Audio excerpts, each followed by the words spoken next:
idol, good afternoon. Ito na naman yung lutuin natin. Gagawin natin, prituhin natin itong bangus mga idol. Good afternoon po sa inyong lahat. Magandang tanghali po sa inyo. Medyo natanghalian na po ako.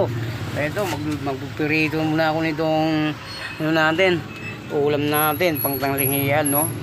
So alam nyo mga idol, pag ganyan lang yung natin, yung bangus natin, pag hindi natin nilalagyan ng so ito nga, pumuputok nga yan siya mga idol. So ang lalagyan natin, lagyan natin ng breeding mix, no?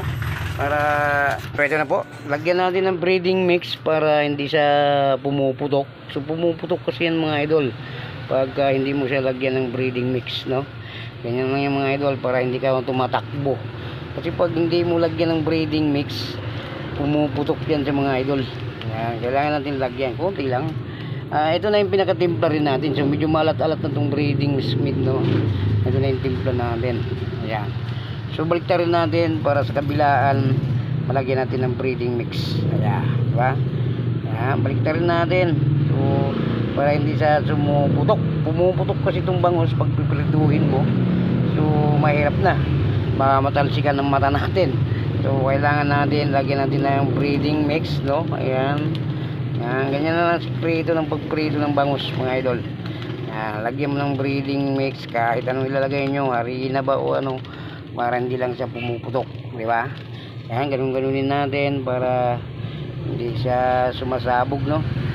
Ayan, oh. So ayan, medyo mainit na yung kawali natin. Maglagay muna tayo ng mantika, ano, parang lumilipad na yung kawali. Ayan.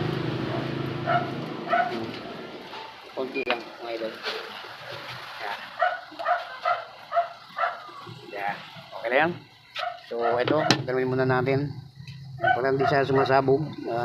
Pumuputok kasi itong bangus pag hindi mo lagyan ng depende sa inyo mga idol kung ano ilalagay.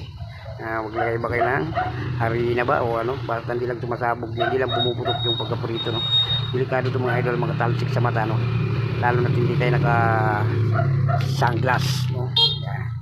Ayan, kailangan natin lalagyan pa natin ulit. Yan. Ito na mga idol, ni-ready na natin ito. So ito na, magprito na nga tayo. Pag uminit na yung kawali natin, saka tayo magprito. Ito, naka-ready na itong breeding mix natin. Yan. So kukuha muna tayo ng pang-ipit natin itong, no? So itong pagluluto natin araw-araw mga idol, pang ulam lang talaga natin ito dito sa bahay, no? So siyempre mga idol, unahin natin itong ulo. Ayun, no? Ulo lagay na natin. So maglagay tayo dalawa-dalawa lang mga idol. Yan, di ba? So pag ganyan mga idol, sumasabog yan pag hindi mo lalagyan ng pumuputok yung bangus pag tingnan mo mga idol, hindi siya sumasabog, di ba? Ganyan ang sekreto ng pagprito ng bangus para hindi pumuputok, no? Di ba? Walang kaingay mga idol sa pagprito natin ng bangus, di ba? Ganyan lang mga style yan mga idol. Magprito ka ng bangus, no? Yan, lagyan mo ng mga ganyan para hindi ka maputukan. So delikado kasi mga idol. So kagaya nan, sumasabog pa rin kung meron. Yung mga ganyan mga idol, di natin nalagyan ng ano yan. Medyo hindi nalagyan ng breeding mix. Kaya pag natamaan ng mantika, sumasabog talaga yan. So at least hindi siya pumuputok talaga na malakas, no? Kasi yan, nalagyan natin ng breeding mix. So ayan mga idol, babalik tayo pag maluto na natin yung unang salang natin. Ayan mga idol, lagyan natin na lalagyan pag maluto yan. So siyempre, maglalagyan na tayo, may lalagyan na tayo, no? Ayan, yan. So medyo galawin natin mga idol. So medyo hindi na ano to. Ayan, medyo nagkumukulay na yung ano natin, yung piniprito natin, bangus. Pero siyempre mga idol, hindi talaga siya sumasabog mga idol, hindi siya pumuputok kasi yan, nilagyan natin ng breeding mix. So lahat po na magluluto po ng bangus diyan na hindi kayo maputukan, ganyan lagyan niyo ng breeding mix para ano, masarap, para hindi kayo maputukan sa mata. So ito na mga idol, unti-unti natin baliktarin yung ulo. So ito medyo baka ma-over na, no? Ayan, no?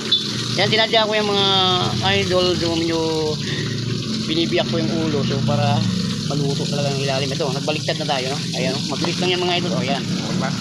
Medyo ano na tayo, medyo nakaluto na tayo. Malapit na maluto yung mga idol. Na pagkatama-tama lang ang prito ng bangus. So din yung mga idol, hindi talaga tumatalsik, no? Ayan, no? Subukan yung magprito mga idol na walang breeding mix, walang mga ano, walang harina.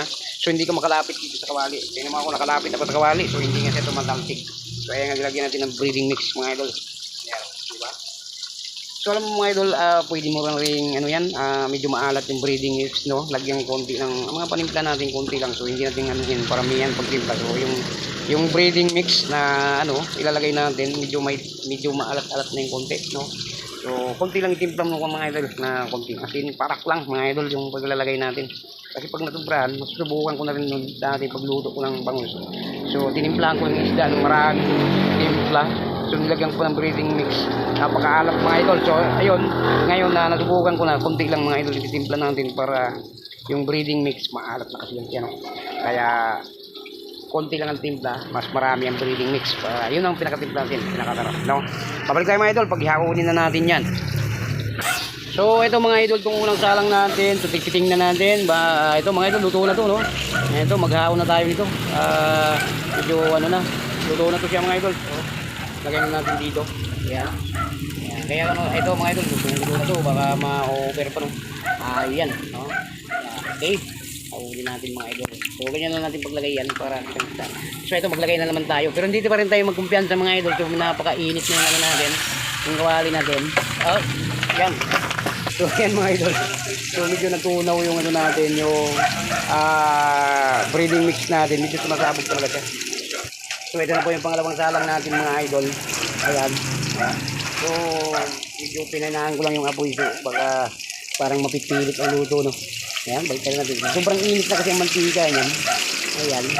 Kailangan natin. Kailangan ko lang ang apoy mga idol. Medyo tumatalsik talaga mga idol. Kaya mo talaga mga idol. Kaya ang ginawa ko, pinaghaharang ko lang yung ating kamay dito. Baka matalsikan tayo.